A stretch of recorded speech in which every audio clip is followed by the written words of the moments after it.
السلام علیکم ورحمۃ اللہ وبرکاتہ۔ الحمد للہ نحمده ونستعینه ونستغفره ونعوذ باللہ من شرور انفسنا ومن سیئات اعمالنا، من يهده الله فلا مضل له ومن يضلل فلا هادي له، ونشهد أن لا إله إلا الله وحده لا شريك له، ونشهد أن محمدا عبده ورسوله. أما بعد فإن خير الحديث كتاب الله، وخير الهدي هدي محمد صلى الله عليه وسلم، وشر الأمور محدثاتها وكل محدثة بدعة وكل بدعة ضلالة وكل ضلالة في النار.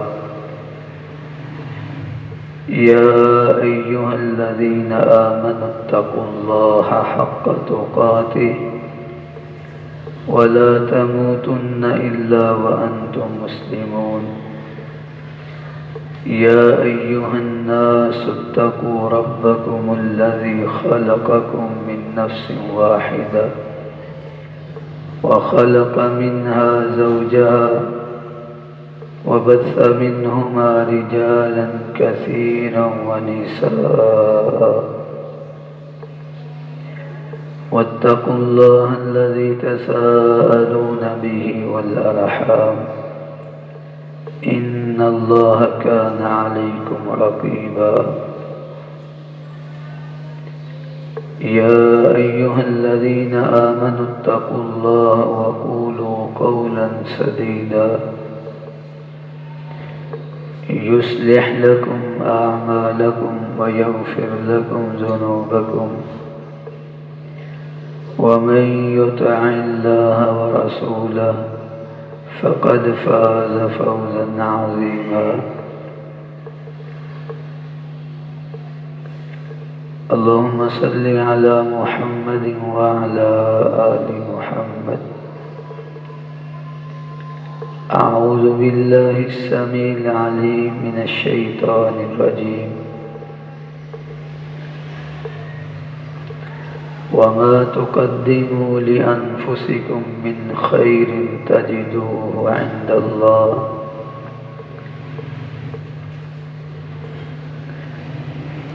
ہر قسم کی حمد و ثنا، کبریائی، بڑائی، تعریفات، تمجیدات، حمد و ثنا اللہ رب العالمین کی ذات ببرکت کے لیے بے شمار لا تعداد درود و سلام امام الانبیاء سید المرسلین جناب محمد رسول اللہ صلی اللہ علیہ وآلہ وسلم کی ذات اقدس کے لیے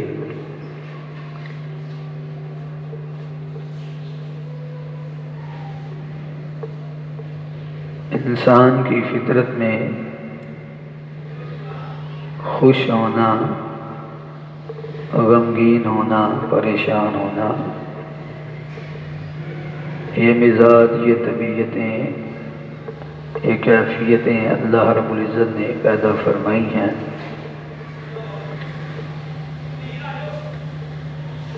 لیکن اللہ رب العزت خوش ہوتے ہیں، مسکراتے ہیں. اللہ رب العزت غمگین ہونے سے، پریشان ہونے سے پاک ہیں، منزہ ہیں، مبرہ ہیں. آج کے خطبے میں اللہ کی توفیق سے ان افراد کا تذکرہ، ان افراد کا ذکر خیر ہوگا جن کو دیکھ کر اللہ رب العزت مسکراتے ہیں، خوش ہوتے ہیں. بندہ مومن کو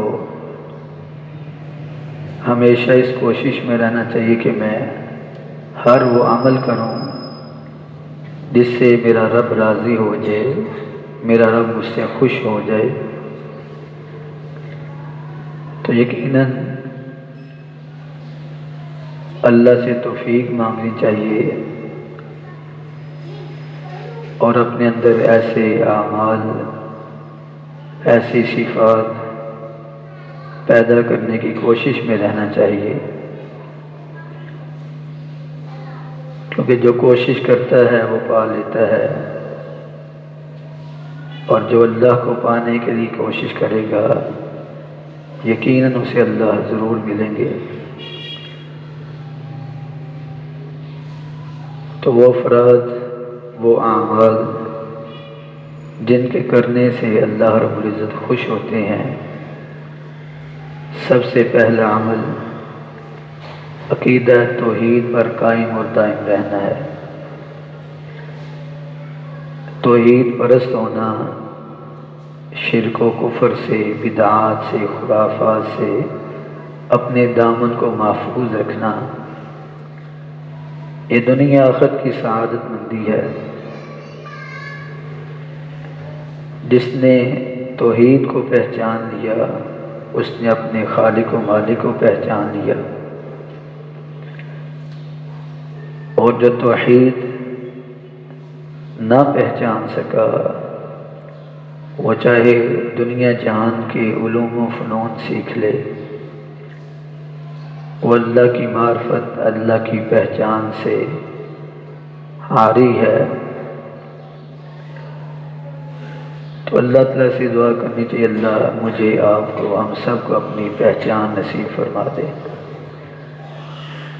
اور اللہ ہمیں مرتے دم تک توحید پرست بنا کے رکھے، اور عقیدہ توحید پر، صحیح عقیدہ پر اللہ ہمارا خاتمہ فرمائے۔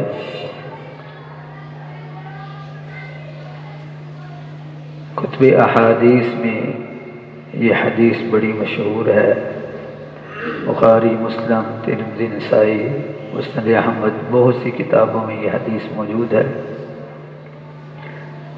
کہ نبی کریم صلی اللہ علیہ وسلم نے فرمایا کہ یجمع اللہ الناس یوم القیامت فی صعید واحد، قیامت کے دن اللہ رب العزت سب انسانوں کو ایک ہی زمین پر اکٹھا فرمائے گا، اور ایک روایت میں جو بخاری کی طرف یجمع اللہ الاولین والآخرین، اللہ پہلوں کو، پچھلوں کو، سب کو ایک میدان میں اکٹھا فرمائے گا، اور پھر اللہ رب العزت فرمائیں گے کل من عبد شیئا فلیتبعہ، جس نے جس کی عبادت کی ہے، جس نے جس کی بندگی کی ہے، جو جس کو پوجتا رہا ہے، جو جس کو معبود سمجھتا تھا، فلیتبعہ، وہ اس کے ساتھ مل جائے، اس کے پیچھے چلے۔ حدیث میں آتا ہے فیتبعون، وہ لوگ الذین یعبدون الشمس فیتبعونها، وہ لوگ جو سورج کو پوجتے تھے، سورج کی عبادت کرتے تھے، اور سورج کے پیچھے چلیں گے، فیتساقطون فی النار، سورج کی پرستش کرنے والے جہنم میں جا گریں گے، اور وہ لوگ جو چاند کی عبادت کرتے تھے وہ بھی جہنم میں جا گریں گے، حتیٰ کہ فرمائے کہ کل من عبد من دون اللہ یتساقطون فی النار، جتنے بھی غیر اللہ کو پوجنے والے، غیر اللہ کی عبادت کرنے والے، فرمایا کہ وہ جہنم میں جا گریں گے۔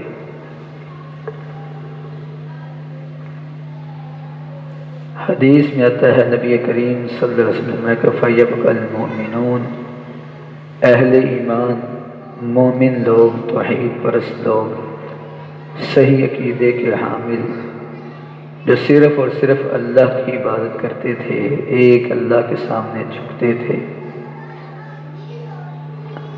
فرمایا وہ باقی رہ جائیں گے۔ اللہ رب العزت ان سے پوچھیں گے ما کنتم تعبدون، بتاؤ تم کس کی عبادت کرتے تھے؟ فیقولون نعبد اللہ ولم نر اللہ، وہ کہیں گے ہم اللہ کی عبادت کرتے تھے، اللہ کے سامنے جھکتے تھے، ہمارا معبود صرف اور صرف ہمارا رب، ہمارا خالق و مالک اللہ تھا۔ ولم نر اللہ، لیکن ہم نے اللہ کو دیکھا ہی نہیں ہے،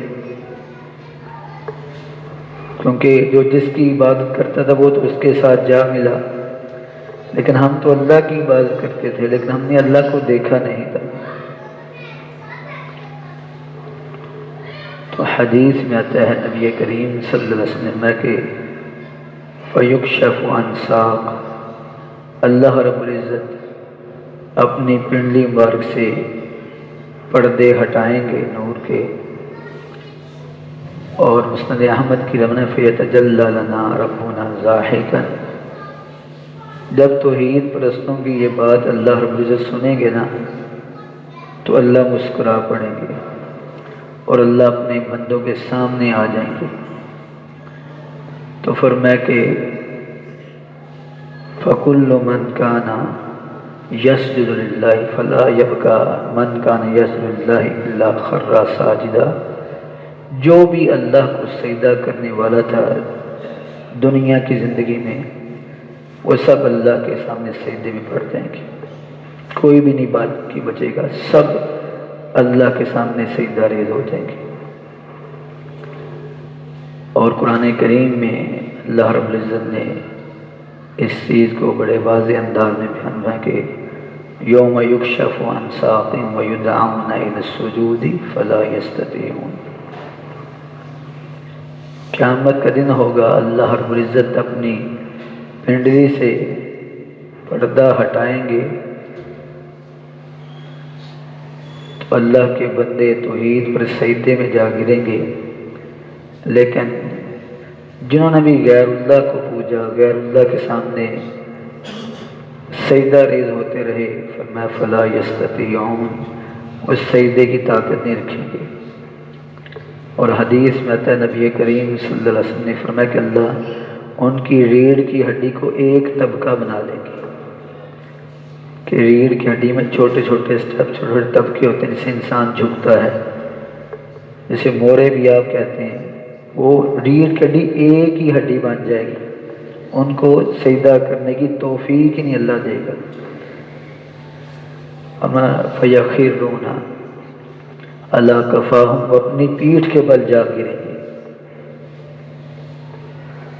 اور قرآن کریم میں اللہ فرمایا کہ وَقَدْ كَانُوا يُدْعَوْنَ إِلَى السُّجُودِ، اس سے پہلے دنیا میں ان کو سجدے کا کہا جاتا تھا کہ سجدہ کرو، اللہ کی طرف آ جاؤ، نمازیں پڑھ لو، اللہ کے سامنے جھک جاؤ، ایک اللہ کی بندگی کرو، لیکن وہ سجدے نہیں کرتے تھے۔ کوئی کسی سے جا ملا، کوئی کسی سے جا ملا، کسی نے کسی کو معبود بنا لیا، کسی نے کرنی دھرنی والا کسی کو بنا لیا، تو اللہ رب العزت اہل ایمان کو دیکھ کر مسکرائیں گے اور اللہ ان کے سامنے واضح ہو جائیں گے۔ اور نبی کریم صلی اللہ علیہ وسلم نے فرمایا کہ میرے صحابہ اگر 14ویں کا چاند نکلا ہو تو کبھی دیکھا کہ کسی بندے کو کچھ کو نظر آ جائے اور کچھ کو نظر نہ آئے، کوئی پہاڑ پر ہے، کوئی وادی میں ہے، کوئی زیریں زمین پر ہے، کوئی بلائی زمین پر ہے، نکلا ہوا چاند سب دیکھ لیتے ہیں اور اس کے دیکھنے میں کسی کو کوئی تکلیف نہیں ہوتی، کوئی رکاوٹ نہیں ہوتی اس کو دیکھنے میں۔ فرمایا کہ اہل ایمان اپنے رب کو ایسے دیکھیں گے، کوئی یہ نہیں کہا یہاں سائڈ پہ ہو میں بھی اللہ کو دیکھوں، نہیں، فرمایا سب دیکھیں گے۔ سوچیں ساری زندگی اللہ کی عبادت کرنے والے جب اللہ کو دیکھیں گے تو اللہ کی دیدار کا منظر کیا ہوگا اور اللہ کے دیدار کی لذت کیا ہوگی۔ رب تعالی نے مجرموں کے بارے میں فرمایا کلا بل ران علی قلوبہم ما كانوا یکسبون کلا انہم عن ربہم یومئذ لمحجوبون۔ دنیا میں کتنے گناہ کیے، اتنی نافرمانیاں کی کہ دل زنگ آلود ہو گئے، دل سیاہ ہو گئے، تاریک ہو گئے۔ اور پھر فرمایا کلا انہم عن ربہم یومئذ لمحجوبون، قیامت کا دن ہوگا اللہ ان کو اپنے دیدار سے محروم کر دے گا اور اللہ ان کو اپنا دیدار نہیں کرائے گا، وہ پردے میں آ جائیں گی، اوٹ میں آ جائیں گی، وہ اپنے رب کو نہیں دیکھ سکیں گے۔ اور میں سمجھتا ہوں کائنات کا سب سے بڑا بدبخت انسان وہ ہے جو اپنے خالق و مالک کے دیدار سے محروم کر دیا گیا، کیونکہ دنیا جہان کی سب سے بڑی نعمت، سب سے بڑی لذت والی چیز وہ اللہ کا دیدار ہے۔ حتیٰ کہ نبی کریم صلی اللہ علیہ وسلم نے فرمایا کہ جب جنتی جنت میں چلے جائیں گے اللہ رب العزت پوچھیں گے کوئی نعمت میں کمی بیشی، کوئی کمی محسوس کر تو کہیں گے لا یا ربنا، نہیں اللہ کوئی کمی نہیں، سب کچھ مل گیا۔ وَلَكُمْ فِيهَا مَا تَشْتَهِي أَنفُسُكُمْ وَلَكُمْ فِيهَا مَا تَدَّعُونَ، جو چاہو گے وہی مل جائے گا۔ سوچیں جو چاہو گے وہ ملے گا، اس سے بڑھ کر اور کیا ہو سکتا ہے؟ لیکن اللہ رب العزت فرمائیں گے ہاں ایک چیز ہے جو تمہیں نہیں ملی، وہ کہیں گے اللہ سب کچھ مل گیا، وہ کون سی چیز؟ تو اللہ رب العزت پھر اپنے آپ سے نور کے پردے ہٹائیں گے اور اہل ایمان، اہل جنت اپنے رب کا دیدار کریں گے۔ اور یہ بھی بات نے تطبیق دی کہ قیامت کے دن صرف اللہ اپنی پنڈلی سے پردہ ہٹائیں گے اور اللہ اپنے چہرے کا دیدار اہل جنت کو کرائیں گے۔ اور میں جب جنت والے اللہ کا دیدار کریں گے تو جنت کی ہر چیز اہل جنت فیزدادون حسنا و جمالا، سب حسن و جمال میں بڑھ جائیں گے، اضافہ ہو جائے گا، اللہ کو دیکھ کر ہی خوبصورت ہو جائیں گے۔ جب وہ واپس پلٹیں گے اہل جنت اپنے اہل خانہ کو دیکھیں گے، کہیں گے جس حسن میں تمہیں چھوڑ رہے تم تو اس سے بھی زیادہ حسین ہو چکے ہو۔ تو بیوی اپنے خامدوں سے کہیں گی تم بھی جس حسن کو لے کر گئے تھے جب واپس آئی ہو تمہارا حسن بھی دوبالا ہو چکا ہے۔ دنیا کی جنت کی ہر نعمت تر و تازہ ہو جائے گی۔ یوں سمجھے جیسے کافی عرصہ بارش نہ ہوئی ہو، پھر بارش ہو تو کیا دیکھتی ہیں آپ؟ زمین لہلہاتی ہے، سرسبزہ صاف، جہان صاف ہوتا ہے، موسم بڑا خوبصورت لگتا ہے۔ سوچیں گے تو دنیا کی ایک اللہ کی رحمت کی ایک بارش ہے اور ہر چیز تر و تازہ ہو جاتی ہے، سوچیں اللہ کا دیدار کیسا ہوگا، وہ کتنا کمال والا ہوگا، اس میں کیا حسن ہوگا، کیا خوبصورتی ہوگی، کیا لذت کیا ہوگی۔ تو اللہ تعالیٰ اہل توحید کو یہ توفیق عطا فرمائیں گے کہ وہ اللہ کے سامنے جھکیں گے۔ آج دنیا میں دیکھو تم کس کے سامنے سر کو جھکا رہے ہو؟ ہر ایرے گہرے کے سامنے جھک جاتے، ہر ایک کو کرنی بھرنے والا سمجھ لیا، ہر ایک کو مشکلات کو دور کرنے والا سمجھ لیا، ہر ایک کو غوث اعظم داتا دستگیر سمجھ لیا۔ فرمایا یہ اہل توحید ہوں گے جن کو اللہ دیکھ کر اپنا دیدار فرمائیں گے اور وہ اللہ ان کو دیکھ کر مسکرائیں گے۔ اللہ میرے اور آپ کے نصیب میں فرما دے، اللہ ہمیں بھی ان لوگوں میں شامل فرما دے جو اللہ کے توحید پرست ہوں گے، جو ساری زندگی صرف اللہ کو پوجنے والے، اور اللہ کبھی بھی نہ جانتے ہوئے اور نہ ہی لا علم بھی اللہ ہمیں شرک سے محفوظ فرما دے، کبھی لا ابالی میں غفلت میں بھی اللہ ہم سے یہ گناہ نہ کرائے، اللہ ہم سب کو محفوظ فرما دے۔ تو اہل توحید یہ اس خیر و برکت کو سمیٹنے والے ہوں گے جن کو اللہ اپنا دیدار بھی فرمائیں گے اور اللہ رب العزت ان کو دے کر مسکرائیں گے۔ دوسرا وہ شخص جس کو اللہ رب العزت دیکھ کر مسکراتے ہیں، نبی کریم صلی اللہ علیہ وسلم کا فرمان، ثلاثۃ یحبهم اللہ ویضحک الیہم ویستبشر بہم، تین خوش نصیب ایسے بندے ہیں جن سے اللہ رب العزت محبت کرتے ہیں۔ یحبهم اللہ، اللہ ان سے محبت کرتا ہے۔ ویضحک الیہم، اللہ ان کو دیکھ کر مسکرا پڑتے ہیں۔ گویا کہ مسکرانا بھی ہمارے رب کی صفت ہے کہ اللہ رب العزت مسکراتے ہیں، اللہ رب العزت خوش ہوتے ہیں، یہ اللہ کی صفات میں شامل ہے۔ تو فرمایا کہ وَيَسْتَبْشِرُ بِهِمْ، اللہ خوشی محسوس کرتے ہیں ان کی وجہ سے۔ تین بندے، فرمایا وَالَّذِي لَهُ امْرَأَةٌ حَسَنَةٌ وَفِرَاشٌ لَيِّنٌ حَسَنٌ فَيَقُومُ اللَّيْلِ، فرمایا ان تین بندوں میں کہ ایسا خوش نصیب کہ رات کا پچھلا پہر ہوتا ہے،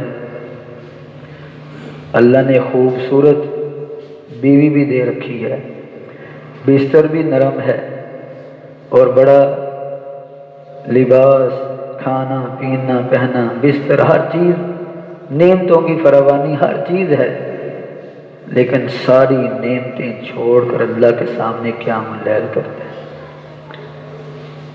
اللہ کے سامنے تہجد گزار، رات کا قیام کرتا ہے، اللہ کے سامنے کھڑا ہو جاتا ہے، اللہ کی عبادت کرتا ہے۔ اور بعض روایتوں میں یہ بھی آتا ہے کہ اللہ رب العزت مسکراتے ہیں اور فرماتے ہیں فرشتوں، میرے فرشتوں دیکھو اسے، اس نے اپنا نرم گرم بستر بھی چھوڑ دیا، اس نے اپنی اہل خانہ سے لذت اور خواہش حاصل کرنا وہ بھی چھوڑ دی، اپنی شہوت اپنی خواہش بھی چھوڑ دی، اپنی نیند کو بھی چھوڑ دیا، اور کس کے لیے؟ صرف میرے لیے۔ اس لیے اللہ رب العزت ایسے بندوں کو دے کر مسکراتے ہیں، کیونکہ تہجد اللہ نے فرض نہیں کی، لیکن یہ اللہ نے اپنے بندوں کی محبت کو پرکھنے کے لیے رکھا ہے۔ فرضی نمازیں تو ہر ایک نے پڑھنی ہے، جو بالغ ہو گیا، کوئی امیر ہے کوئی غریب ہے، کوئی خوش ہے یا کوئی ناخوش ہے، حالات کی تنگی ہے، جیسے بھی ہے، فرض سب نے پڑھنے ہیں، لیکن یہ اللہ نے عبادت جو کہ رسول اللہ صلی اللہ علیہ وسلم نے فرمایا کہ فرضی نماز کے بعد سب سے افضل نفلی نماز وہ رات کی نماز ہے، اور وہ اللہ نے فرض نہیں کی، وہ صرف محبت کا معیار چیک کرنے کے لیے کہ دیکھتے ہیں کس کی ہم سے لو لگی ہوئی ہے، کس کو ہم سے محبت ہے، کون ہم سے محبت رکھتا ہے کہ وہ رات کو اٹھتا ہے۔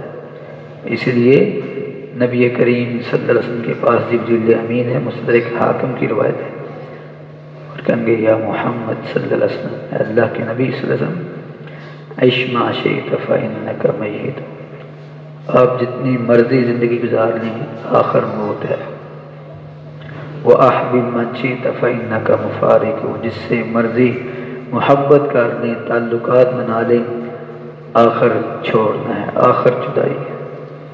یہ باتیں فرماتے ہوئے پھر آپ نے فرمایا کہ پیارے پیغمبر علیہ السلام کو اللہ کا پیغام سنایا، فرمایا شرف المؤمن قیام اللیل، مومن کے لیے شرف، خیر و برکت، بزرگی یہ تہجد کی نماز کے اندر اللہ نے رکھی ہے، کہ مومن کا شرف، مومن کی عزت افزائی رات کے قیام کے اندر ہے۔